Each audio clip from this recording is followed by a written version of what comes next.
오늘 제목을 한번 같이 따라해 볼까요? 무너진 것을 회복하라. 무너진 것을 회복하라. 여러분, 야곱에 관한 말씀을 나누고 있습니다.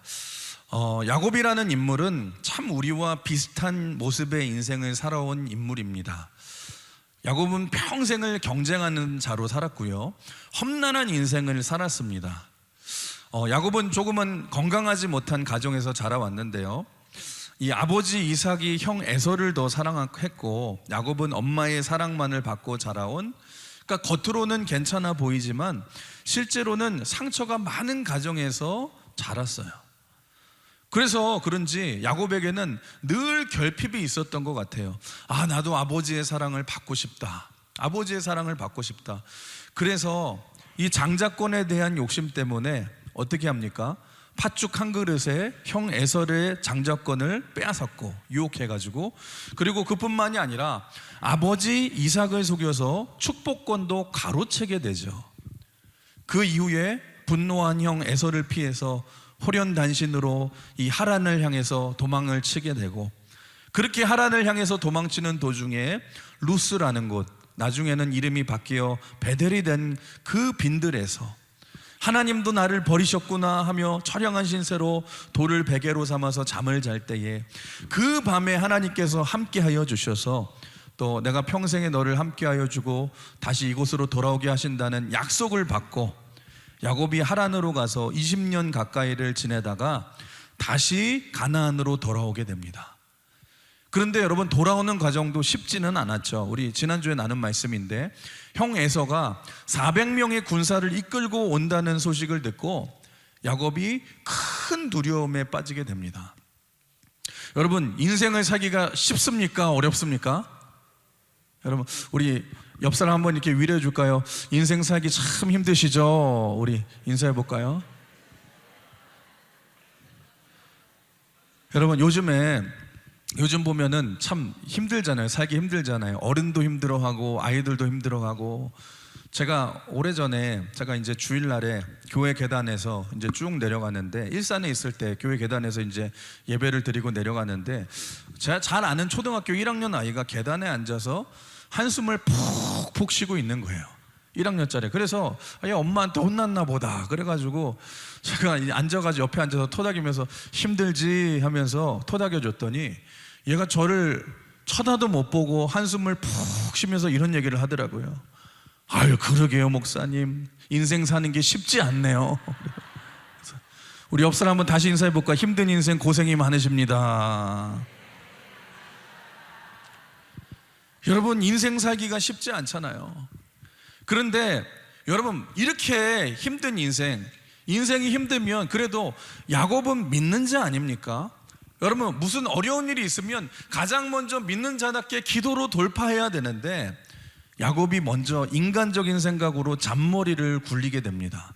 어떻게 합니까? 형 에서가 400명의 군사를 데리고 온다는 소식을 듣고서 자기의 재산을 2개로 나누어서 따로 움직이게 그렇게도 만들고, 또 형에게 선물을 어마어마하게 많이 보내는데, 여러분 성경을 보시면 양, 염소, 낙타, 나귀, 소떼 이거 다 합쳐서 약 600마리 가까이 되는 그런 귀한 이 가축들을, 많은 가축들을 선물로 보내게 돼요. 여러분, 이 정도의 양은 당시 왕에게 드릴 때 드리는 양이거든요. 그러니까 무슨 말이냐, 지금 야곱이 에서를 거의 왕처럼 대우하면서 이 많은 선물을 보내서 여러분 선물로 마음을 풀어보려고 하는 마음 아닙니까? 근데 여러분, 여기에도 야곱의 엄청난 잔머리가 들어가 있는 거 아십니까? 여러분 한번 생각해 보십시오. 이 많은 가축들을 선물로 받으면 나 이 선물 받기 싫어. 여러분, 받기 싫다고 해서도 버릴 수도 없죠. 이거를 어떻게 합니까? 여러분, 그러면 지금 400명의 사람들과 막 600마리의 그 가축들이 막 뒤엉키고 섞여 있으면 나중에 야곱을 정말 잡는다 한다 할지라도 야곱을 잡는 것이 쉽지가 않잖아요. 그러니까 여러분, 야곱이 머리를 굴린 것 같아요. 형에게 선물을 많이 보내는 것은 형의 마음을 이제 풀려는 것도 그 의미도 있겠지만, 의도도 있겠지만, 또 한편으로는 에서의 기동력을 떨어뜨리기 위한 치밀한 전략이 아니었을까 생각을 하는데, 그런데 야곱이 거기서 끝나는 것이 아니라 야곱이 자신의 가족들도 그룹을 세 그룹으로 나누어서 앞서 보내거든요. 맨 앞 그룹에는 자기의 여종인 이 아내들, 빌하와 실바 같은 종 출신의 아내들과 자식들을 내세웠고, 두 번째 그룹에는 레아와 그 자식들을 내세웠고, 맨 마지막 그룹에는 자신이 제일 사랑하는 라헬과 그의 아들 요셉을 내세우지 않습니까? 여러분, 이게 무슨 뜻이에요? 내가 만약에 죽더라도, 가족이 죽더라도 맨 앞에 가장 사랑하지 않는 종 출신 부인들을 먼저 죽게 하고, 제일 사랑하고 예쁜 부인은 가장 마지막까지 끝까지 지켜주겠다는 속셈 아닙니까?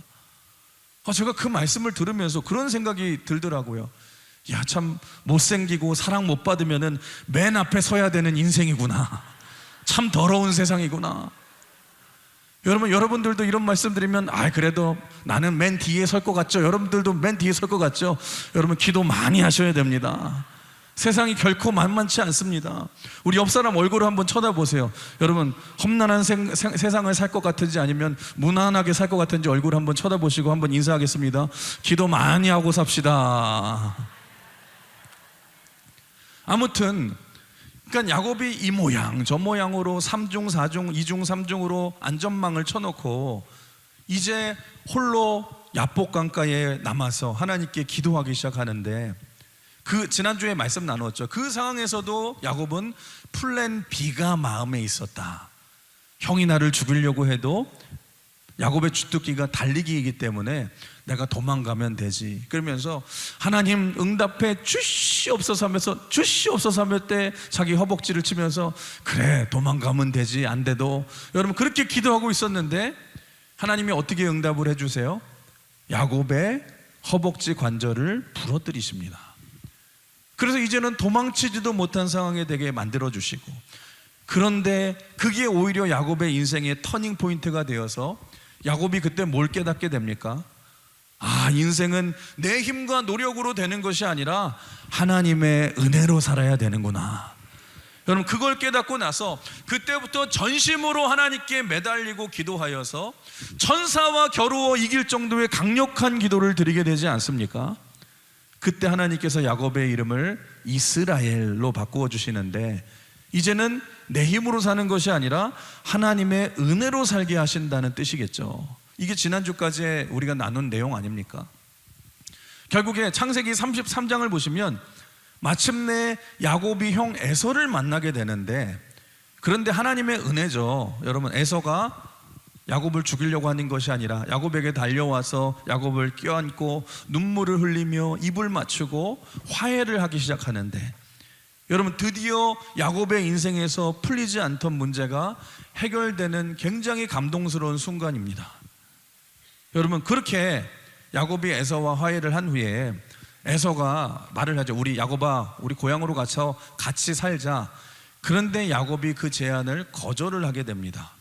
그리고 야곱이 고향인 헤브론으로 가는 것이 아니라, 돌아가는 것이 아니라, 야곱의 움직임이 좀 수상한데, 그러니까 아버지와 형이 머물고 있는 고향인 헤브론으로 가지 않고 야곱이 어디로 이동을 하냐? 세겜이라는 곳으로 이동을 해요. 근데 여러분, 세겜이라는 곳은 약간 애매한 곳입니다. 왜냐하면 세겜은 가나안 땅이기는 한데 고향은 아닌 곳이 세겜이에요. 그러니까 어떻게 보면 참 애매한 곳이죠. 세겜이라는 곳의 특징이 뭐냐? 목축지입니다. 목축지여서 지금 많은 가축을 가지고 있는 이 야곱에게는 최적의 장소입니다. 푸른 초장과 쉴만한 물가가 펼쳐져 있고 많은 양떼들과 가축들을 키우기에 최고의 장소예요. 아마도 야곱이 세겜이라는 곳의 땅을 처음 보는 순간에, 여러분 아브라함과 조카 롯이 땅을 결정할 때에 여러분 롯과 같이 여러분 이 야곱도 그런 생각을 했을 것 같아요. 와, 이 땅은 내 재산을 불릴 수 있는 최고의 최적의 장소구나. 여기에서 살면 내가 부자 될 수 있겠구나. 그러면서 이런 생각을 했던 것 같아요. 여기는 하나님이 안 도와주셔도 잘 살 수 있을 것 같아. 여러분, 하나님이 안 도와주셔도 잘 살 수 있을 것 같은 것이, 그 장소가 세겜이라는 장소라는 거예요. 그래서 창세기 34장은 그 세겜 땅에 정착을 한 지 10년 정도가 지난 후인데, 여러분 아이러니한 사실이 뭐냐? 창세기 34장을 보시면 여러분, 이 야곱의 인생에 하나님이라는 단어가 단 한 번도 등장하지 않습니다. 그러니까 세겜에서의 이 야곱의 삶은 어떤 삶이었냐? 하나님을 떠나서 철저하게 자기 자신을 의지하고 세상을 의지하는 세속적인 삶을 살아갔다라는 것입니다. 풍요로워지고 문제가 다 해결되고 편안해지니까 어느 순간 이 야곱이 교만해져서 하나님을 잊고 살아간 것입니다. 그런데 그렇게 세겜에서 잘 살고 있던 야곱의 인생에 갑자기 여러분 차가운 시련의 바람이 막 불기 시작하는데 어떤 사건이 일어났냐? 여러분, 야곱에게는 디나라는 딸이 하나 있었는데 어느 날 이 디나가 심심했는지 마을에 구경을 하러 갔다가 이 히위 족속 하몰의 아들 추장 세겜의 눈에 들어서 여러분 겁탈을 당하게 된 거죠. 여러분 생각해 보세요. 이스라엘 백성들이 당시에 이방 사람들과 결혼만 해도 큰일 날 일이었는데 지금 이방인들에게 성폭행을 당했으니 여러분 이게 얼마나 큰 일이 가정에 생긴 겁니까? 그런데 더 큰 문제는 뭐냐? 이 사실이 일어난 후에, 이 사실을 알게 된 후에 이 디나의 친오빠였던 야곱의 두 번째와 세 번째 아들이었던 이 시므온과 레위가 분노를 참지 못하고 세겜을 찾아가죠. 그랬더니 세겜이 이런 얘기를 하는 거예요. 저는 진정으로 당신들의 여동생 디나를 사랑합니다. 디나와 결혼하게 허락해 주시옵소서. 그때 어떤 제안을 하냐? 당신들의 부족에 있는 모든 남자들이 할례를 받으면 우리가 결혼을 허락하겠다라고 속이게 되고, 그래서 당시 부족의 모든 남자들이 할례를 받았을 때에, 그래서 움직이지 못할 때에 시므온과 레위가 칼을 차고 나가서 세겜의 모든 남자들을 다 죽여버린 것입니다. 여러분, 화가 나서 분노 중에 한 행동이지만, 욱해서 한 행동이지만 이제 그 결과가 감당하지 못할 정도로 커지기 시작해요. 여러분, 그 소식을 듣고 가나안 원주민들이 일어나서 공격을 하면은요, 야곱의 가정이 꼼짝없이 몰살을 당할 위기 가운데 이제 처하게 됩니다. 얼마나 여러분 큰 두려움에 빠졌든지 야곱이 하는 말을 한번 같이 들어볼까요? 우리 창세기 34장 30절 같이 읽어볼까요? 시작. 야곱이 시므온과 레위에게 이르되 너희가 내게 화를 끼쳐 나로 하여금 이 땅의 주민 곧 가나안 족속과 브리스 족속에게 악취를 내게 하였도다. 나는 수가 적은즉 그들이 모여 나를 치고 나를 죽이리니 그러면 나와 내 집이 멸망하리라. 여러분, 이 야곱의 감정이 느껴지십니까? 절망이 느껴지십니까? 너희들 때문에 나와 내 집이 멸망하리라. 지금 가정이 완전히 멸망을 당할 위기에 처했고 이제 빠져나갈 길이 없어 보입니다. 이제는 생명의 위협까지, 이 위협에 처할 위기까지 처해 있는 상황이에요. 오늘 이 자리 가운데 계시는 분들 중에서도 이런 절체절명의 위기에 빠지신 분이 계십니까? 여러분, 믿음이 없는 것도 아니에요. 믿긴 믿는데 내가 믿음대로 살지 못하고 내 잔머리로 열심히 인생을 살다가 인생에 말도 안 되는 문제를 만나 답이 없어 보이는 상황 가운데 있는 분이 계시다면, 그러면 여러분, 우리가 어떻게 하면 우리 삶에 무너진 것을 다시 회복시킬 수 있겠습니까? 오늘 그 해답이 오늘 본문에 나오는데요, 여러분, 오늘 말씀의 핵심 구절이죠. 하나님이 이렇게 말씀하시죠. 오늘 본문 1절을 우리 같이 읽어보겠습니다. 시작.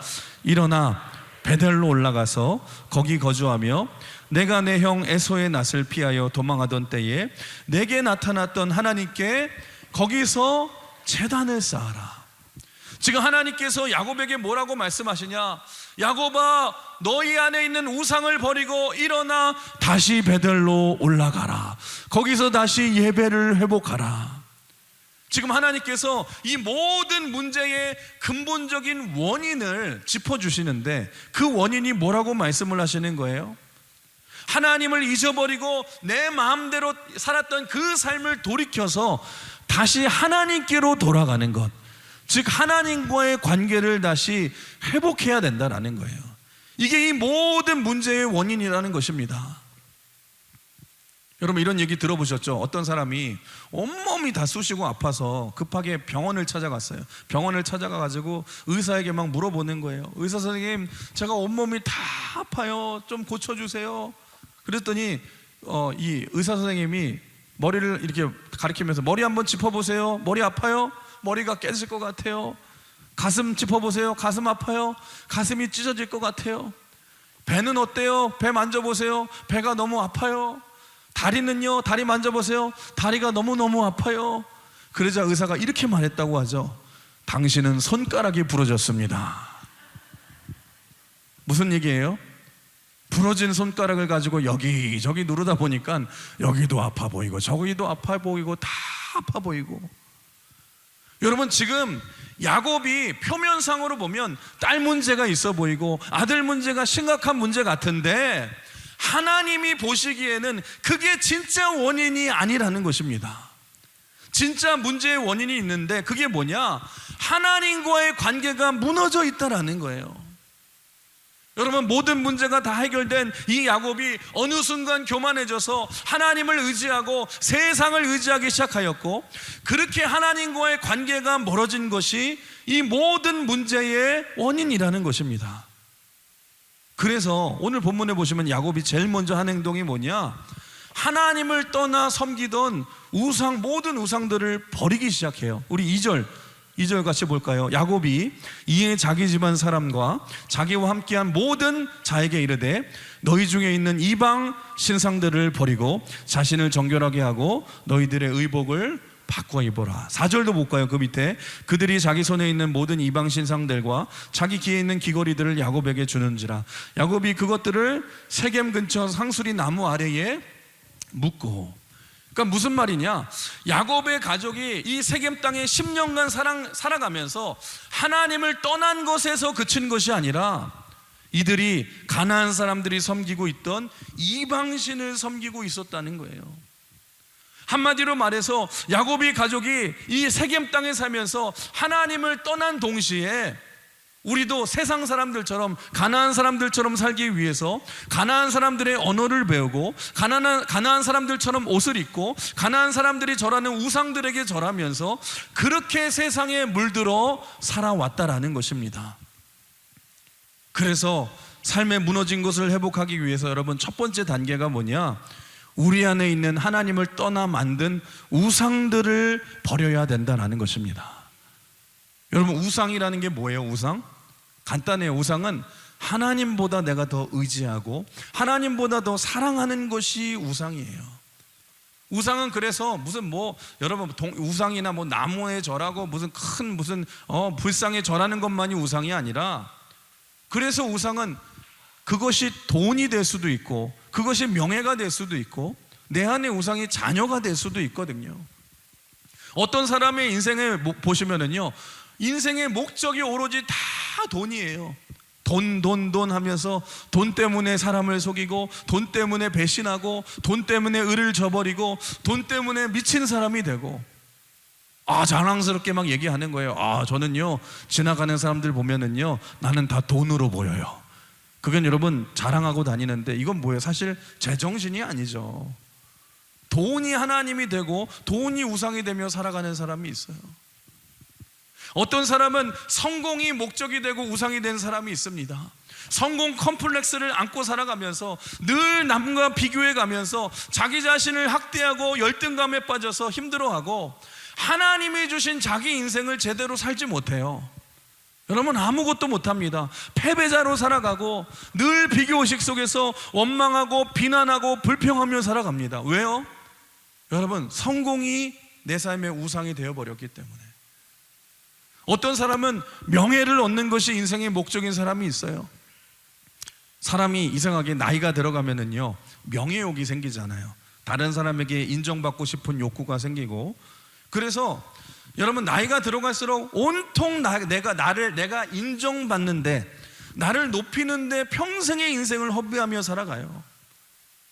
교회 안에서도 여러분 그럴 수 있죠. 세상과 똑같이 교회 안에서도 이 직분을 명예로만 생각하기 때문에 이상해요. 집사일 때는 겸손했는데 직분을 받고 나서는 이상하게 어깨가 올라가고 말투가 달라지고 행동이 달라지고 대접받으려고 하고 인정받으려고 하고. 여러분, 사실 직분은 더 섬기라고 주신 줄 믿습니다. 그러면 더 겸손해야 되지 않겠습니까? 명예가 우상이 되면 이런 일들이 벌어진다는 거예요. 어떤 사람은 자식이 우상인 사람들이 있어요. 인생의 목적이 오로지 자식이에요. 물론 여러분 부모가 자식을 사랑하고 챙기는 게 나쁜 것은 아닙니다. 그런데 자식도 하나님보다 더 사랑하면 그게 우상일 수 있다는 거예요. 우리 많이 들어보셨죠? 우리 많은 직분자들이 자기 아이들이 고3이 되면은 그런 얘기 많이 하죠. 이런 경험 때문에 나중에 여러분 수많은 직분자들이 눈물을 흘리면서 회개하시더라고요. 왜냐하면 자기 자녀들이 고3 때 그때 그냥 얄팍하게 머리 굴리면서 애들한테 얘기를 하는 거야. 1년만 그냥 교회 빠지고 열심히 1년만 공부 열심히 해서 좋은 대학 들어간 다음에 그 다음에 교회 열심히 나와. 여러분 그런다가 여러분 좋은 대학은 갔는데 영원히 신앙을 잃어버리고 하나님을 떠난 자녀들이 얼마나 많은지 몰라요. 여러분 왜 이런 일이 벌어졌습니까? 자녀가 우상이 돼버렸기 때문에. 여러분 인생에서 가장 중요한 것이 하나님의 관계이고 가장 중요한 것이 예배인데, 여러분 하나님을 떠나고 예배를 떠나니까 여러분 이런 일들이 벌어지게 되는 것 아닙니까? 그렇다면 어떻게 해야지 이 모든 무너진 것들이 회복될 수 있을까? 여러분 가장 먼저 내 안에 하나님보다 더 사랑하고 의지하는 우상을 버려야 될 줄 믿습니다. 여러분 그것 때문에 내가 하나님을 온전히 예배하지 못하게 하고 성경 한 장도 못 읽게 하고 하루에 1분도 기도하지 못하게 만드는 것들이 있다라면 우리가 내려놔야 한다라는 것입니다. 사랑하는 성도 여러분, 여러분은 여러분의 인생에 어떤 우상이 하나님과 나와의 관계를 가로막고 있습니까? 다시 한번 여러분 안에 우상을 점검하시면서 내려놓으시면서 다시 한번 하나님과의 관계를 회복하시는 여러분 되시길 주님의 이름으로 축원합니다. 여러분 내 안에 우상을 버리고 난 다음에 그 다음에 해야 될 일이 뭐냐? 다시 베델로 올라가서 다시 예배를 회복해야 된다라는 거예요. 여러분 지금 하나님께서 야곱에게 굳이 베델이라는 장소, 베델로 다시 올라가라라고 말씀하신 이유가 뭐예요? 여러분 야곱에게 있어서 베델은 어떤 의미의 장소입니까? 그 옛날 형 에서의 위협을 피해 하란으로 도망가던 아무것도 가진 것이 없고 아무것도 의지할 것이 없던 그때에 잘 곳이 없어 돌베개를 베고 자던 처량한 야곱에게 하나님이 임재해 주시면서 하나님을 만나 주시면서 하나님이 이런 약속을 주셨죠. 야곱아, 내가 약속해 줄게. 너도 약속을 해서 너와 내가 우리 약속을 체결하자. 네가 부에세바에서 여기까지 온 것도 내가 너와 함께해서이고 또 하란까지 가는 그 길과 여정도 내가 너와 함께 할 거야. 그리고 나중에 네가 반드시 내가 너를 이끌어 이 약속의 땅, 이 가나안 땅으로 다시 돌아올 때까지 반드시 내가 너를 떠나지 아니하리라. 아무것도 의지할 사람이 없던 야곱에게 하나님께서 내가 너와 함께 하신다는 가장 위로가 되는 약속을 해주시지 않습니까? 그때 야곱도 너무너무 기뻐하면서 하나님께 서원의 맹세를 하게 되죠. 하나님, 만일 하나님께서 그 약속을 지키신다라면 저도 2가지 약속을 하겠습니다. 하나님이 돌아오게 하신다면 내가 돌베개를 베고 잔 이곳에서 성전을 기둥 삼아 이 베델에서 하나님을 예배하겠습니다. 그리고 그 날이 언제일지 모르겠지만 하나님, 그때까지 베풀어 주신 은혜에 제가 감사하면서 10의 1조를 하나님께 드리겠습니다. 이렇게 다시 하나님을 예배하고 11조를 드리겠다는 서원을 했거든요.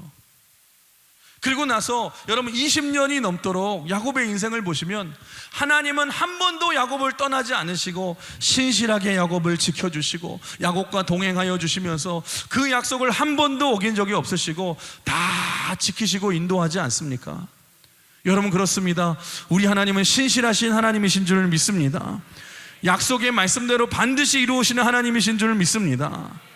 그런데 우리 하나님은 그렇게 신실하게 약속을 다 지키시고 야곱에게 복을 주셔서 다시 가나안으로 돌아오게 하셨는데 여러분 야곱은 어떻습니까? 어느 순간 교만해져서 이 모든 것이 내 힘으로 내 능력으로 이루었다고 생각하고 하나님을 잊어버리고 하나님을 떠나 여러분 세상에서 세겜에서 살아온 거예요. 그리고 야곱의 가정에 이런 큰 오늘 본문의 위기가 닥쳤을 때에 하나님이 그 야곱을 회복시키기 위해서 뭐라고 말씀하십니까? 야곱아, 다시 베델로 올라가라. 무슨 말입니까? 야곱아, 그 옛날 아무것도 의지할 것이 없어서 오직 하나님만 의지할 때에 순수하게 주님만 바라보며 예배했던 그때와 같이 다시 뜨거운 예배를 회복하라는 거예요. 그리고 다시 그때 서원했던 그 너의 서원을 지켜서 예배를 회복하고 약속한 10의 1조를 드리라는 것입니다. 여러분, 결국에 오늘 본문을 통해서 우리가 알 수 있는 회복의 시작이 뭐냐? 여러분, 다시 하나님과의 관계를 회복해야 될 줄 믿습니다. 그러기 위해서는 하나님보다 더 의지하고 사랑했던 우상을 버리고 여러분, 예배를 회복해야 된다는 거예요. 사랑하는 성도 여러분, 여러분은 어떠하십니까? 여러분의 삶에도 어떤 무너진 것들이 있다라면 여러분, 어떻게 우리가 다시 회복할 수 있겠습니까? 여러분, 다시 예배의 자리를 회복하십시오. 다시 기도의 자리를 회복하십시오. 다시 하나님과의 관계를 회복하게 될 때에 우리의 삶에도 회복의 역사가 일어날 줄 믿습니다. 결국에 야곱이 이렇게 우상을 버리고 다시 하나님 말씀을 듣고 베델로 올라갈 때에 어떤 일이 벌어지냐? 우리 한번 5절 한번 읽어볼까요? 시작. 그들이 떠났으나 하나님이 그 사면 골들로 크게 두려워하게 하셨으므로 야곱의 아들들을 추격하는 자가 없었더라. 지금 하나님과의 관계가 소홀해진 야곱은 겉으로는 성공한 것처럼 보였지만 사실은 영적으로 다 무너져 있었습니다. 여러분, 창세기 34장에서 야곱의 아들들이 이 사고 쳤을 때에 야곱이 시므온과 레위를 다그쳤어요. 그러자 이들이 어떻게 행동한 줄 아십니까? 아버지에게 반항하기 시작하고 말대꾸하기 시작해요. 지금 야곱이 모든 권위를 잃어버린 모습입니다. 그러면서 일어난 사건 때문에 야곱이 두려워서 벌벌 떨고 있었어요. 그런데 오늘 본문에서 다시 하나님의 말씀을 듣고 다시 베델로 올라가 다시 예배하고 다시 기도할 때에 어떤 일이 벌어졌냐? 하나님과의 관계가 회복되니까 야곱이 다시 영적 권위를 회복하게 되는데, 그래서 오늘 본문에서 가족들에게 너희는 우상을 버리고 다시 베델로 올라가자 말하니까 다 같이 아버지의 말씀에 순종하게 되지 않습니까? 더 놀라운 사실은 영적 권위가 회복하자 세상 사람들이 오히려 야곱을 두려워하여 야곱의 아들들을 쫓지 않았다라는 거예요. 여러분, 잊지 마십시오. 하나님과의 관계가 회복되면 영적 권위가 회복되고 여러분, 두려움이 아니라 믿음의 담대한 삶을 살아가게 되는 줄 믿습니다. 여러분, 그렇습니다. 기도하면 두렵지 않습니다. 따라해볼까요? 기도하면 두렵지 않습니다. 다시 한번 따라해볼까요? 기도가 사라지면 두려움이 임합니다. 혹시 이 자리 가운데 두려우신 분이 계십니까? 여러분, 잊지 마세요. 내 삶에 기도가 사라지니까 두려운 거예요. 여러분, 기도하지 않으면 두려워진다라는 거예요. 그런데 여러분, 이 베델에 올라가서 야곱이 예배를 회복하고 기도를 회복할 때에 어떤 일이 벌어졌냐? 내가 두려워했던 그 사람들이 오히려 나를 두렵게 하여 하나님이 그렇게 만들어서 보복하지 않았다. 여러분, 하나님의 은혜로 이 모든 문제를 해결해 주신 것 아닙니까? 우리도 이런 영적 권위를 회복해야 된다라는 거예요. 우리 한국은 서열 문화가 있죠. 나이 문화. 우리 나이 문화가 있잖아요. 그래서 한국에서는 나이가 좀 어려 보이면은요, 종종 무시받을 때가 있습니다. 그래서 여러분, 주변에 보시면 한국에서 싸움 날 때에 제일 먼저 무슨 일이 일어나요? 삿대질을 하면서 막 목소리를 높이게 되죠. 누가 목소리가 더 큰가 하면서, 여러분, 누가 이겨요? 목소리 더 큰 사람이 이기고, 가장 먼저 하는 소리가 뭐예요? 너 몇 살이야? 그러잖아요. 여러분, 근데 제가 한국에 와서 사역을 할 때도 여러분 마찬가지였던 것 같아요. 여러분, 특히 어려 보이면 좀 사역을 할 때 한국에서는 불리할 때가 많거든요. 그래서 목사님들 보면은 흰머리 나는 거 염색 안 하더라고요. 괜히 흰머리 놔두고. 왜 그러냐면 어려 보이지 않기 위해서. 그래서 저도 흰머리가 안 나나 하니까 저는요, 옆에만 나더라고요. 흰머리가 여기만. 근데 지금은 나이가, 저도 지금 어리지만 40대 중반이지만 죄송합니다. 종종 이제 저를 더 어리게 보시더라고요. 사람들이 어리게 보시는데 제가 그래도 나이 들어 보이진 않잖아요. 그렇죠? 그래서 교회에서도 제가 그런 경우가 많아요. 교회에서도 보통 강사들 오잖아요. 강사들 오면은 제가 주차장까지 마중을 나가거든요. 마중 나가서 의전을 제가 하죠. 이제 강사님 오셨으니까 이렇게 인사를 드리는데, 오셨습니까? 인사를 드리는데, 강사님들이 처음 딱 이제 차에서 내려서 하는 게 뭐냐, 저를 흘끗 보면서 그래 그러면서 꼭 저에게 물어봅니다. 이렇게, 담임 목사님은 어디 계시나? 그럼 제가 담임 목사입니다. 그러면 그분들이 죄송합니다. 부목사인지 알았다고. 여러분, 그럴 때가 제가 많은데, 아무래도 제가 좀 그런 일들이 종종 일어나긴 하는데, 그러다 보니까 지금은 뭐 담임 목사여서 지금은 좀 이제 나이가 들어가니까 젊어 보이는 게 저는 지금은 좋더라고요. 근데 어린 시절에는, 전도사 시절이나 그럴 때는요, 알게 모르게 그런 무시를 참 많이 당했던 것 같아요. 제가 이제 15년 전에 일산에 처음 가서 사역을 할 때도 제일 먼저 들었던 얘기가 뭐냐면, 제일 많이 들었던 얘기가 내 뭐 아들 나이뻘이라고 그러면서 내 손자고 뭐 동갑뻘이라고 하면서 이런 얘기를 제일 많이 하셨는데, 한 번은 그런 적도 있었어요. 어떤 권사님이 제 전임 목사님을 굉장히 좋아하시던 분이었는데, 저를 어느 순간 불러놓고서 이런 훈계를 하시더라고요. 목사님 보니까 뭐 내 아들 뻘인데 사역 그래도 열심히 그래도 열정을 가지고 하시네요. 그러면서 열심히 한번 해보라고. 그러면서 요 정도 열심히 해서 한 10년 정도 열심히 사역해보면 제 전임 목사님 수준 정도 올라갈 수 있을 거라고. 그 얘기를 듣는데 지금은 이제 좀 얼굴이 두꺼워져서 아이고 감사합니다 그럴 수 있는데, 그때는 참 기분이 나쁘더라고요. 어린 나이여서. 그래서 그럴 때마다 제가 참 많이 울었던 기억이 있는, 그렇게 막 무시받고 그럴 때가 굉장히 많았거든요. 근데 당시 힘들고 어려울 때마다 제가 붙들고 이제 항상 묵상하면서 기도했던 말씀이 뭐냐, 디모데전서 4장 12절 말씀입니다. 누구든지 네 연소함을 업신여기지 못하게 하며 오직 말과 행실과 사랑과 믿음과 정절에 있어서 믿는 자에게 본이 되라. 그때 제가 결심한 게 있어요. 그래, 내가 업신여김 받지 않도록 내가 더 본이 되고 내가 더 열심히 사역해야겠다.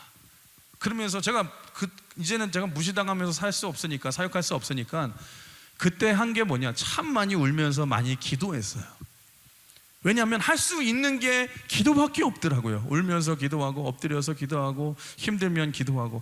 그런데 이상한 게 뭐냐, 여러분, 기도하다 보니까, 기도를 계속하다 보니까 영적 권위가 세워지기 시작하고요, 여러분, 그런 경험들이 안 일어나게 되는 거예요. 근데 제가 그때 깨달은 게 하나 뭐냐, 목회자의 진정한 권위는 겉모습에서 나오는 것이 아니라 기도에서 나오는구나. 영적 권위가 이렇게 중요하구나. 여러분, 그렇게 영적 권위가 세워지게 되니까 그때부터 사역이 되기 시작하더라고요. 여러분, 우리도 마찬가지라는 거예요. 무슨 말이냐, 여러분, 우리가 사역하고 섬기는 데 있어서도 여러분 절대로 영적 권위가 없이 일해서는 안 된다는 것입니다. 여러분, 잊지 마십시오. 내가 가만히 있으면은요, 마귀가 나를 가만히 놔두지 않아요. 이 모양 저 모양으로 우리를 조롱하고 비웃고 깎아내리고 넘어뜨리려고 하고. 근데 여러분, 마귀를 이기는 것도 간단합니다. 영적 권위를 회복해야 될 줄 믿습니다. 다시 베델로 올라가야 되고, 여러분, 다시 예배를 회복하고 다시 엎드려 기도하셔야 된다라는 거예요. 엎드려 기도하면 내가 두려워 떠는 게 아니라 오히려 그들을 두려워하게 만드는 영적 권위가 생기는 줄 믿습니다. 저는 우리 강흥교회 모든 성도들이 눌려있는 인생을 살지 마시고 이제는 영적 권위를 가지고 승리하시길 주님의 이름으로 축원합니다. 여러분, 그렇습니다. 기도하면 교회에 영적 권위가 생깁니다. 기도하면 가정에 권위가 생깁니다. 교회에서도 마찬가지예요. 여러분, 장로, 권사, 안수집사, 집사의 권위가 다른 데서 오는 게 아니에요. 남전도회, 여전도회 회장의 권위가 어깨에 힘주는 데고 다닌다고 생기는 것이 아니에요. 여러분, 진정한 권위는 무릎에서 나오고 진정한 권위는 기도에서 나오는 줄 믿습니다. 우리 한번 따라해볼까요? 기도하면 권위가 생깁니다. 권위가 생깁니다. 우리 여러분, 옆 사람 다시 인사해볼까요? 기도하고 삽시다. 여러분, 사랑하는 성도 여러분, 저는 여러분이 그랬으면 좋겠어요. 권위 있는 사람이 되십시오. 그러기 위해서는 많이 엎드리셔야 돼요. 여러분 많이 기도하셔야 돼요. 왜냐하면 기도에서 가장 중요한 영적 권위가 나오기 때문에. 여러분 하나님 앞에 늘 기도를 통해서 주시는 이 영적 권위를 가지고 세상을 두렵게 하고 쓰임받는 저와 여러분 되시길 주님의 이름으로 축원합니다. 결국에 마지막으로 6절 7절 같이 읽어볼까요? 시작. 야곱과 그와 함께한 모든 사람이 가나안 땅 루스 곧 베델에 이르고 그가 거기서 제단을 쌓고 그곳을 엘베델이라 불렀으니 이는 그의 형의 낚시를 피할 때에 하나님이 거기서 그에게 나타나셨습니다. 여러분 야곱의 인생을 보시면 정말 많은 문제가 있었죠. 가정의 문제, 형 에서와의 문제, 가나안 족속과의 문제, 개인의 문제, 문제 투성이에요. 전에는 야곱이 이렇게 생각했거든요. 내가 장자권을 뺏고 축복권을 빼앗으면 내 인생이 풀릴 거야. 그게면 내 인생이 성공한다라고 생각을 했어요. 그래서 형을 속여서 장자권을 빼앗고 아버지를 속여서 축복권을 빼앗고 그러면 인생이 다 될 거라고 생각을 했어요. 그런데 그 잔머리로 인생이 풀렸습니까? 20년 동안 외삼촌 라반의 집으로 도망쳐야 됐고 또 세겜에서 10년을 허송세월 하게 되었고 30년이 지나도 인생의 정리가 되지 않잖아요. 여러분 시간이 간다라고 인생이 정리되지 않는다는 거예요. 우리는 이렇게 생각할 때 많아요. 공부하는 사람은 뭐라고 생각하냐? 이 공부만 끝나면 이 학위만 받으면 인생이 풀릴 거야.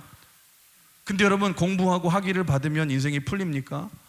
그렇지 않아요. 여러분 학위 받고 졸업하면 또 내가 원하는 곳에 취직해야 돼요. 여러분 그런데 내가 원하는 곳에 취직하면 또 다 풀립니까? 아니 원하는 곳에 취업을 한다 할지라도 회사 생활이 쉽지 않아요. 중고등학생은 뭐라고 생각합니까? 좋은 대학만 가면 인생이 성공할 거야. 안 그래요. 우리 부모들은 뭐라고 그래요? 부모들은 우리 아들이 성공만 하면 될 거야. 여러분 그렇지 않잖아요. 여러분 우리 부모들은 생각하죠. 결혼만 잘하면 다 될 거야. 아니에요. 여러분 신데렐라가 왕자를 만나서 결혼만 하면 다 될 거야 생각했지만 결혼하면서 문제가 시작됩니다. 취직하면 될 거야. 취직만 하면 될 거야. 1년도 안 돼서 쫓겨나고 방황하는 사람들도 많아요. 여러분 돈만 많이 벌면 인생에 성공할 거라고 생각하잖아요. 여러분 돈만 벌어가지고 인생에 성공하면은 부자들은 걱정이 하나도 없어야 되잖아요. 제가 보기에 여러분 진정한 인생의 고민과 괴로움에 빠져 있는 사람들을 보면은요 부자들이 훨씬 더 많은 것 같습니다. 그래서 여러분들 그래도 제가 이런 말 하면 그런 생각 하시죠. 목사님 그래도 저는 돈이라도 있어서 더 걱정하고 싶습니다. 여러분 그렇지 않아요. 돈이 인생을 다 해결해 줍니까? 돈이면 인생이 됩니까? 그렇지 않다라는 거예요. 돈이 결코 인생을 해결해 주지 않아요. 여러분 야곱의 인생을 보십시오. 자신의 인생의 성공을 위해서 세상에 말하는 그 헛된 꿈을 모든 꿈을 가지고 피땀 흘려 자기 힘으로 살았는데 그럼에도 불구하고 인생이 안 풀렸거든요. 결국에는 그래서 어떻게 합니까? 다시 베델로 돌아가고 다시 하나님께로 돌아가게 되지 않습니까? 그랬더니 어떤 일이 벌어졌냐? 그랬더니 30년 동안 해결되지 않았던 모든 문제가 베델에서 올라가 기도하고 예배할 때에 해결되었다는 것입니다. 여러분 잊지 마십시오. 인생을 승리하기 위해서는요 다시 베델로 올라가야 될 줄 믿습니다. 다시 하나님께로 돌아가셔야 되고 다시 예배를 회복하셔야 되고 다시 무너진 기도의 재단을 회복해야 될 줄 믿습니다. 그럴 때에 하나님의 은혜로 하나님의 도우심으로 승리하는 인생이 될 줄 믿습니다. 인생의 진정한 회복은 다시 베델로 올라가 하나님과의 관계를 회복할 때에 승리하게 되는 줄 믿습니다.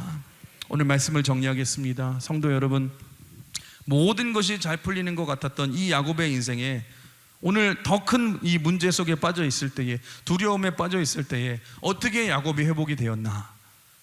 여러분 가장 첫 번째로 뭐예요? 하나님보다 더 의지하고 사랑했던 우상을 다시 내려놓고 다시 하나님과의 관계를 회복하고 다시 예배를 회복할 때에 온전히 승리하게 된 줄 믿습니다. 야곱의 인생을 한번 보세요. 자기 힘으로 이렇게도 살아보고 저렇게도 살아보고 다 해봐도 인생이 풀리지 않다가 다시 베델로 올라가 다시 예배를 회복하고 다시 기도를 회복하고 다시 하나님과의 관계를 회복할 때에 모든 것이 풀리고 회복되었다는 것입니다.